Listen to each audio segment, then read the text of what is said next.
Big boss season 9 లో 10వ వారం డబుల్ ఎలిమినేషన్ లో భాగంగా గౌరవ్ బలయ్యాడనే చెప్పాలి. ఇక గౌరవ్ ని బిగ్ బాస్ స్టేజ్ మీదకి తీసుకొచ్చిన నాగార్జున వెంటనే ఏమి గౌరవ్ నువ్వు ఎక్స్పెక్ట్ చేసావా ఇంత త్వరగా వస్తావని అంటే నేను ఎక్స్పెక్ట్ చేయలేదు సార్, కానీ ఒక్కొక్క వారం ఉండుంటే బాగుండేది. ఎందుకు అంటే గనక మా ఫ్యామిలీ మెంబర్స్ హౌస్ లోకి వచ్చి ఉండేవారు, కానీ మిస్ అయ్యాను అంటే అప్పుడు నువ్వు ఆడుండుంటే ఇలా బయటకు వచ్చేవాడు కాదు కదా గౌరవ్ అంటూ నాగార్జున చిన్నపాటి డైలాగ్ వేసి మరి నీ జర్నీ చూసేద్దామంటే ఎస్ సార్ అంటే తర్వాత గౌరవ్ జర్నీ వీడియో వేసిన తర్వాత గౌరవ్ కొంచెం ఎమోషనల్ అయ్యాడు. సరే గౌరవ్ మన జర్నీ వీడియో చూసావు కాబట్టి మన కోసం హౌస్ లో ఉన్న కంటెస్టెంట్స్ వెయిట్ చేస్తున్నారు, మరి వాళ్ళతో వాళ్ళు చేసిన తప్పప్పులపై అలాగే వాళ్ళలో మార్చుకోవాల్సిన క్వాలిటీస్ గురించి చెప్తావంటే షూర్ సార్ తప్పకుండా చెప్తాను అంటే ఇక గౌరవ్ ని మన టీవీ ద్వారా హౌస్ లో ఉన్న కంటెస్టెంట్స్ కు చూపించడంతో ఒక్కసారిగా హాయ్ గౌరవ్ అంటూ పలకరించారు. ఇక ఇందులో భాగంగానే ముందుగా మరి ఇమాన్యుయల్ గురించి ఏం చెప్తావు గౌరవ్ అంటే ఇమాన్యుయల్ ఒక సెల్ఫిష్ సార్. ఎందుకు అంటే నాకు ఏదైతే బిగ్ బాస్ బ్లెస్సింగ్ పవర్ ఇచ్చారో ఆ పవర్ ని నాకు చెప్పుకోకుండా నాకు అస్సలు తెలియకుండానే తను నా పవర్ ని ఎలా యూజ్ చేసుకుంటాడనేది నాకు అర్థం కాలేదు.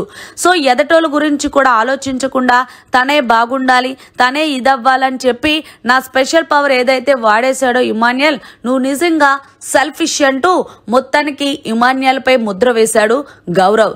దీంతో ఇమాన్యుయల్ అది కాదు బ్రో అంటే ఇనఫ్, నువ్వేమీ నాకు చెప్పద్దు.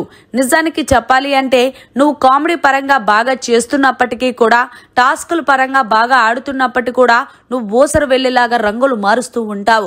నువ్వు మన నా లైఫ్ లో ఎలా చేసావు నాకు తెలియకుండా నా పవర్ వాడుకున్నావు. అలాగే తనుజతోనే క్లోజ్ గా ఉంటూ తనుజనే నామినేషన్ చేసావు. అలాగే బర్నీ గారితో క్లోజ్ గా ఉంటూ బర్నీ గారినే బిగ్ బాస్ హౌస్ నుంచి బయటకు పంపించావు. చూసావు కదా నువ్వు ఎంత సెల్ఫిషో నేనే చూపిస్తున్నానంటూ మొత్తానికి బిగ్ బాస్ స్టేజ్ మీద ఇమాన్యుయల్ ని బ్యాట్ చేశాడనే చెప్పాలి గౌరవ్.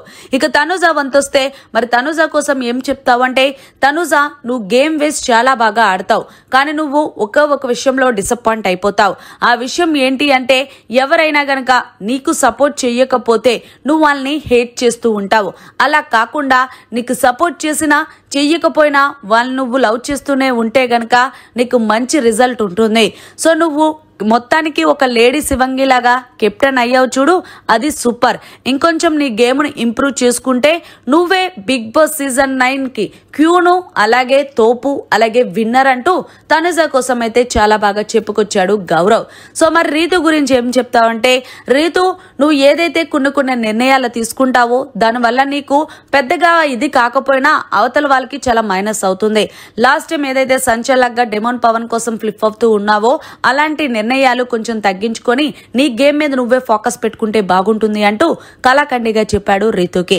సో మరి ఫైనల్ గా సంజన గారి కోసం ఏం చెప్తావంటే సంజన గారు కూడా ఒక చీటర్ సార్.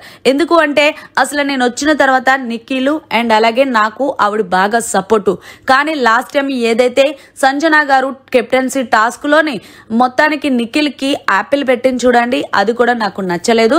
సో సంజన గారు మీరు హౌస్ లో ఉన్నారు అంటే కేవలం మీరు కంటెంట్ ఇస్తున్నారని కాదు, ఇమాన్యుయల్ తో మీరు ఉండడం వల్ల ఆయన ఓటులు మీకు పడుతున్నాయి తప్ప ఆయన ఫ్యాన్స్ మీకు ఇస్తున్నారు తప్ప అంతకు మించి ఏం లేదు అంటూ సంజన గారు మీరు గేమ్ ఏం ఆడట్లేదంటూ కుండ బద్దలు కొట్టినట్టు చెప్పాడు బిగ్ బాస్ స్టేజ్ మీద గౌరవ్.